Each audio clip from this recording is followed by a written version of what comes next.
Yo, what is up everybody, and welcome back to another Madden 20 online CFM game. We are now in week 6 of the 2022 season here in the Premier Madden League, and our Miami Dolphins continue our run of 6 division games in 7 weeks by getting our first look at the New York Jets in this 2022 campaign. Of course, last week we played the Patriots. It was a thrilling overtime victory. Now we play game 4 of 6 against division rivals. Of course, it is only week 6 in this new season, so this is very unorthodox as far as real life NFL scheduling. No team, I think, has ever played 6 division games in 7 weeks, but that is the hand we have been dealt, so we just got to make the best of it. So far, it's been a wild ride. Of course, week 3 we played against the CPU. Week 4 we lost to the Bills. Week 5 we almost lost to the Patriots, and this Jets team has given us problems in the past in this CFM. Good news, we get some reinforcements in the form of Jakeem Grant coming back from that shoulder tear. He is healthy and ready to go, so now our receiving core is going to have a better look as far as what we are going to be using for the rest of this 2022 season. Now that we traded away Colin Johnson, it's going to be Woods, Grant, and DeAndre Hopkins with a bit of Rashad Perriman as we are underway at MetLife Stadium. Miami Dolphins versus New York Jets is now underway. The Jets badly need a victory to keep up in the AFC East and prove that they are for real this season. The Jets in season 2 had a great season. They finished 10-6, but they definitely regressed last season in this CFM, and so far for season 4, things are not looking much better. But a 3-and-out force on the opening drive would go a long way. Khalil Tate downfield, he wants Hopkins! Oh, that is triple coverage, so the odds of that pass working not too high, so we end up punting the ball away. Rashad Penny, one of the many running backs for the New York Jets, who traded away Le'Veon Bell last season, and they're now running a running back by committee. And of course, they have Emory Jones, now the second-year man out of Florida, replacing Sam Darnold as Zamir White, one of those running backs, getting the screen pass next play. We got Rashad Penny losing the ball, and there's a scrum, and finally on top of it, it's O.J. Howard. And Howard's actually going to get the first down by advancing the fumble past the chain. So an awkward play that could have been a turnover for us instead ends up being a first down for the New York Jets. Almost the same thing that happened last week against the Patriots, where we forced the fumble and they got positive yards out of it. Here at 3rd down and 3 at the 39-yard line, Jones! Oh, we wanted Robbie Anderson, but the closing speed of Thomas Graham knocks the ball loose. 4th down and 3, and the Jets offense stays on the field. Jones, he's taking off, and he's got the first down, diving into 2 Dolphins defenders, but he's able to protect the football. Here is the rookie Wilson in motion. I believe it's Garrett Wilson right there, and he's going the wrong way. Just like Khalil Tate, 2 for 3 to start the game for Emory Jones, but not positive yardage, and on 2nd down and 13, it's gonna get worse. Down he goes, Jabril Cox, the second-year man out of North Dakota State, backing up the Jets offense. 3rd down and 20, Jones is intercepted. There's a flag on the play. This may be pass interference, but for now, Ricardo Allen down the sidelines. What a back juke! Tackled by Howard, but we gotta see the flag, and it's actually holding on the Jets offensive line, and we're gonna decline that penalty, definitely. We just took a pick into the red zone, or near the red zone at least. Jakeem Grant trying to officially get us in the red zone, but he's going the wrong way, and Khalil Tate still not with positive passing yards, just like Emory Jones in this first quarter. Boston Scott, who was the hero in overtime last week, getting a gain of 4. Oh, 3rd down in traffic. Grant, who is back, but is not going to make catches like that for sure. So we end up taking a field goal, fine by us. We got the field position on the interception, which I thought 100% was defensive pass interference. I kind of bumped one of the receivers on my way to trying to get that ball, even though I didn't think it was pass interference. Sometimes, this game will call that defensive PI, but thankfully, not only did we get the interception, but we ran the interception back instead of conceding the play as O.J. Howard gets the first down here. No huddle offense for the New York Jets, who are definitely looking to run this rock a lot early in the going. We'll see if we can force them away from that game plan. But for now, here is, Emory Jones looking to pass. 2nd down and long. As long as we can stop those first down runs, then maybe we can force Jones to pass more, and that's definitely his weakness. But 3rd down and 5, the Jets stick to the ground game, and they're going to get the first down with Williams, one of the many running backs on this team. Like I said, a true running back by committee going on here for the New York Jets, so there's not one true guy we got to focus on. Just try to stop the run, including from the rookie Isaiah Spiller, who gets a decent gain. We start the second quarter with 3rd down and inches. It was not a first down there. It was close. Oh, on 3rd down, Jones looking to pass, and he's intercepted by Xavier Howard, and Howard has green grass ahead of him to fly to the end zone and give the Dolphins a 9-0 lead, hopefully 10-0 after the PAT, as Tyreek Smith, he's looking to pick up Xavier Howard and reward him after making that spectacular play, jumping the in route and taking it all the way. Howard's first interception of the season also results in his first touchdown of the season, and hopefully for our Miami Dolphins, this can return our season to normalcy, because the way we've started this season has definitely been, you know, I would say not normal, but I feel like every time we start a new season with our Miami Dolphins, you know, it takes us like half the season to really settle in and figure out our identity, and I feel like this season, I guess, is no different. So some say abnormal. I guess this is normal for our season to make absolutely no sense, as that's a big 3rd down conversion to OJ Howard. They're just trying to get something, anything going, and Jones loses the ball instead. Turnover number 3 early in the going for the Jets. That one was forced by Thomas Graham, chopping the quarterback, greedy for extra yardage, as Hopkins loses the ball now. And that's Marcus May on the recovery, and May rumbling down the sidelines. Dixon can't get him. Tate diving and just makes the stop 1 yard short, but there is a booth review, and that is definitely barely down before the ball came out. So it's 2nd down and inches. We avoid a major disaster there, because that would have just been bad luck more than anything else.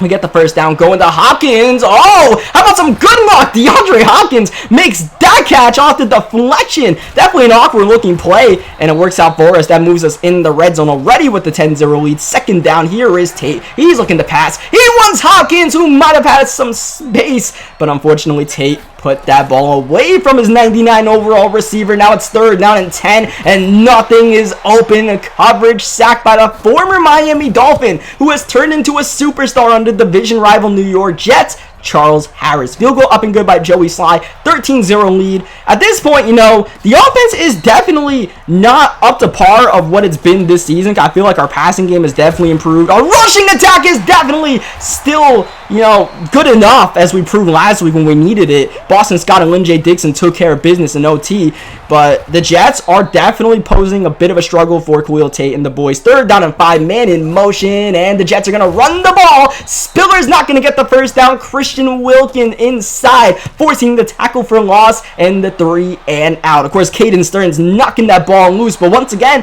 we cannot fall in the fumble recovery. And not being able to fall in these fumble recoveries is really killing us right now. For the past couple of weeks, it feels like at least once a game we force a fumble but don't get the recovery. So, I mean, that's just a 50-50 thing. Last season, we fell on a lot of those 50-50 balls, so maybe this is just regression to the mean. 3rd down and 1 right before the 2-minute warning. No huddle, and we're actually going to snap this one to Boston Scott and get the first down. That was a play where if I didn't like the look of the defense, I would just, you know, run into the 2-minute warning. Instead, we get the first down with Scott. We're going to get the first down and a whole lot more with Jakeem Grant. Oh, man. Barely a toe tackle saving touchdown. Tackle right there. This is going to be a touchdown. Twist of words, then a twisted defense. It looks like the Jets ran commit, and we take advantage. DeAndre Hopkins open and gets the touchdown.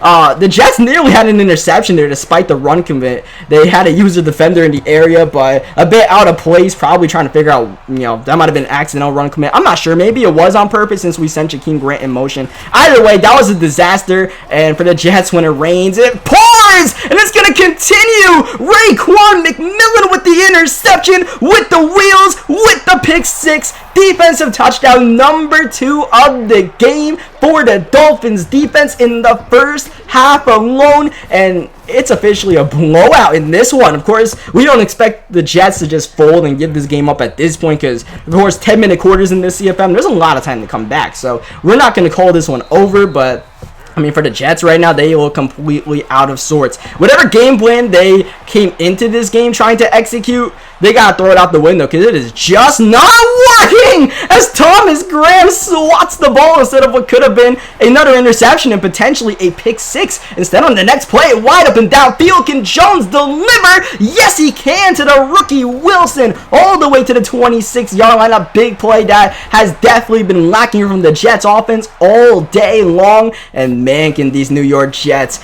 if they need a touchdown, that's an understatement. They need a lot to go their way, but a touchdown would be a good start as they get the ball to the 13-yard line. Jones, watch out! That's Caden Stearns with the interception. This Dolphins defense is known for being ball hawks, getting a lot of interceptions, forcing a lot of turnovers, but so far in this 2022 season, we have not been racking up the interceptions the way we normally do. Part of that being the fact that we're playing against the CPU in 2 of our games early in this season, and we are playing pretty good opponents so far to start this season, but regardless, we haven't been, getting the ball the way we know we can, as Lynn J. Dixon nearly busted off a fantastic run. Shades of the Colts and Dolphins AFC Championship game last season on that shovel option, as we are slowly moving this ball downfield, but unfortunately time is not on our side, so we got to go Hail Mary here on the final play, trying to give Tate some time, but here comes Chase Young. Chase Young doesn't care how many defenders or offensive players are blocking. He'll just shed through all of them. It looked like he got through 3 players, and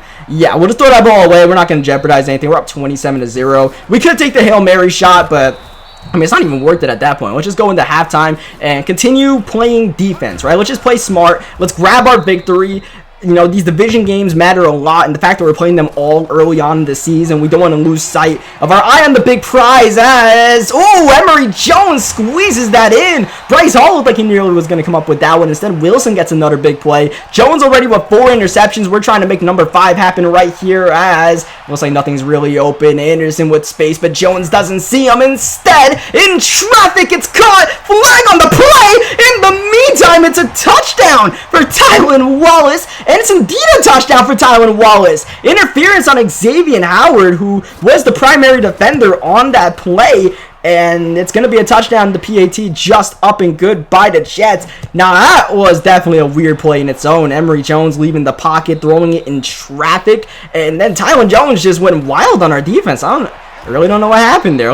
We'll just call that a lucky Madden play. I don't know what else to call it there. No need to lose our heads over that one. We just got to continue playing our game, and if that happens, then the Jets are going to win. If that keeps happening, but I really doubt that does. In the meantime, the Jets defense forcing the 3 and out here. We try to get a bit sneaky there on 3rd and 5. Trying to run the ball, maybe a bit too sneaky. Moving Hopkins to the other side of the field so we have one less blocker on that side. So, yeah, let's throw that play in the garbage as we try to continue to play the stout defense we've been playing so far, as Caden Stearns trying to snag his 2nd interception of this game. 2nd down. Jones once again rolling the pocket, buying the time, but he runs into Jake Ryan. That was definitely an awkward play. It looked like he had 2 guys open in the flats. Didn't take either of them. Maybe Emory Jones trying to use his mobility and trying to abuse his mobility more than he should be. Remember, Jones already fumbled the ball once in this game. 3rd down and 11. Jones one more time rolling the pocket, and down he goes. The coverage is stout, and Jerome Baker's going to take Jones down behind the line. We did trade for D Ford last season, and D Ford not making much noise so far. He's been playing limited snaps. He's been kind of splitting that left outside linebacker position with Jake Ryan, so we haven't seen too much of D Ford so far. Hopefully we can get a bit more of him, because the pass rush is definitely not making much noise right now with the absence of Malik Harrison. 3rd down and long once again for this Dolphins offense in this 2nd half, and a pump fake, and down goes Khalil Tate. The passing attack is boxed right now. Just no other way to put it. This offensive attack is completely stymied by the Jets defense. And this is a Jets defense that has given us troubles in the past in this CFM. And if not for all the turnovers, the fumble, and the 4 interceptions, you think this game could probably be closer, but at the same time, that's part of what makes this Dolphins defense so good. The fact that, we're a bend but don't break defense. We'll give up some plays and maybe make a mistake on a face mask penalty, but for the most part, we're not going to give up the big play, and we are going to make you sweat to try to earn every yard possible and hopefully force you into a mistake or 2. That was swatted. 2nd down. That screen pass goes the wrong way. Wilkins in the backfield forcing the big loss. 3rd down and 16. Jones got his man Wallace Wallace doesn't make that catch. Interesting. The Jets are going to punt the ball. It looked like, Wallace was a lot more open than the touchdown catch he had, but that is Caden Stearns once again making his impact as the Jets. It looks like they try to pop that punt up to try to maybe force a turnover, get a Dolphins player to touch it, but we get away from the ball as Jakeem Grant. This is what I'm talking about. When I was talking about the past couple of weeks, how Brashad Perriman just doesn't feel as elusive as Jakeem Grant, that's what I mean, man. Grant just has this ability to quickly shake a defender and then accelerate, offer a big play as third down, 5 wide. Tate, way backward and eventually down. Quinn Nelson meets Tate at his own 2-yard line. Thankfully, Hawk gets that ball out of the end zone. Not a great punt, but, we can only expect so much considering the man was punting from deep in his own end zone. As we have Emory Jones yet again, a lot of time to work with, but the coverage has been fantastic all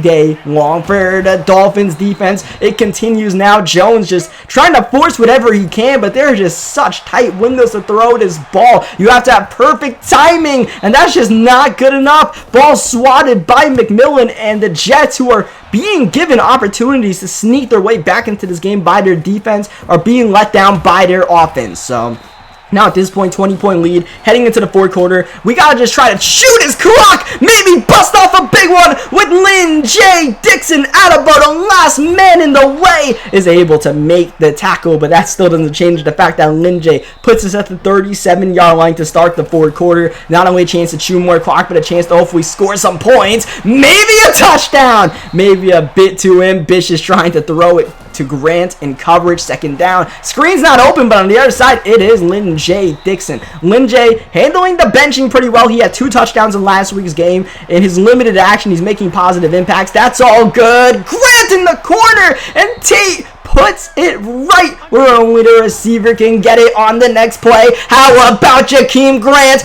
Get yourself a touchdown. Welcome back. Your touchdown has been granted. Oh, it feels good to have Jakeem Grant back in the fold. Him and DeAndre Hopkins celebrating. Even though Jakeem Grant is only an 80 overall, it just doesn't really tell you how much of an impact he has on this Dolphins offense. It doesn't make much sense when you look at the stats, but you just put Jakeem Grant on the field and he makes things happen. Whether it's as a receiver in the corner or on the next play in the jet sweep, as we have Zamir White running the ball for a decent gain. At this point, we're just more worried about the Jets chewing clock, not trying to give up a one-play touchdown or anything like that. Just stuffing everything up in the middle. That mesh concept doesn't work at all for the Jets. Down he goes. That's going to be Derek Brown getting the sack. Middle on second down. Redemption is Wilson is going to get the catch and the first down. But like I said, man, we're kind of chilling at this point. The Jets are running no huddle. We're just trying to, get off the field and then chew some clock when we get back on offense. So for now, Emory Jones is starting to feel himself a bit too late for that.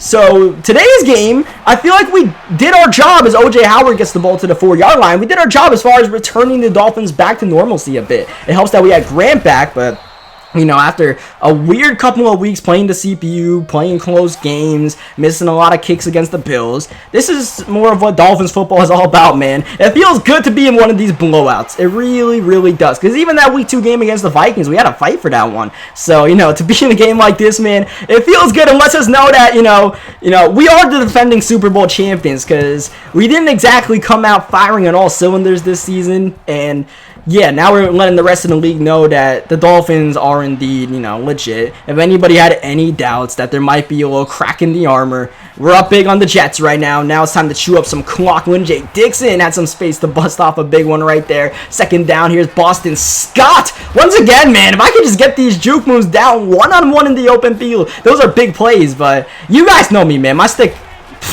My stick work is not the best at all with these running backs. Even when you give me jukebox and human joystick and all that.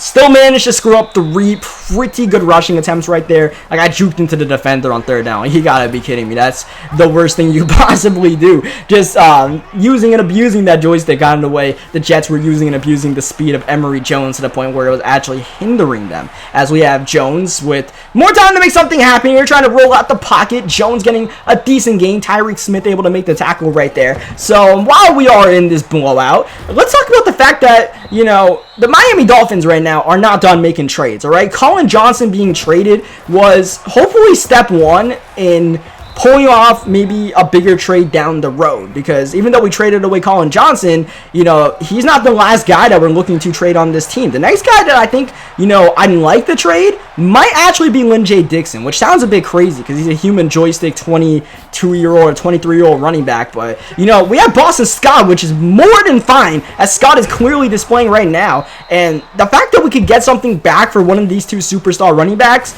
you know, that could help the rest of the team out, since we don't even run the ball that well that often, you know, I feel like might be smart as far as the overall picture of our team. So and that's definitely something I'm trying to explore, see if I could, you know, get some trade partners going, because a lot of people want themselves a superstar X Factor, you know, young running back with a human joystick, right? So we should be able to get something pretty good in return. So just to let you guys know, like I said, you know, trade season is not done for the Miami Dolphins. We have young players, you know, we have a surplus of young players, so we can give away one or two of these guys, like a Colin Johnson, whoa, Howard!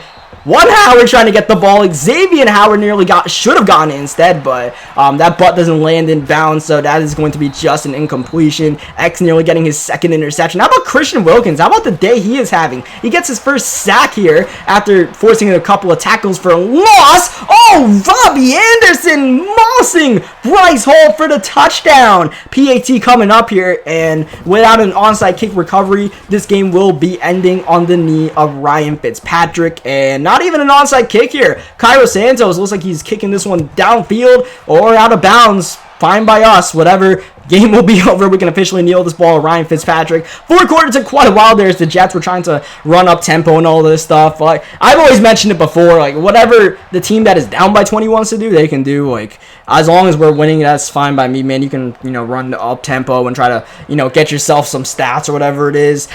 For some reason, we gave up a couple of, like, fluky touchdowns that game.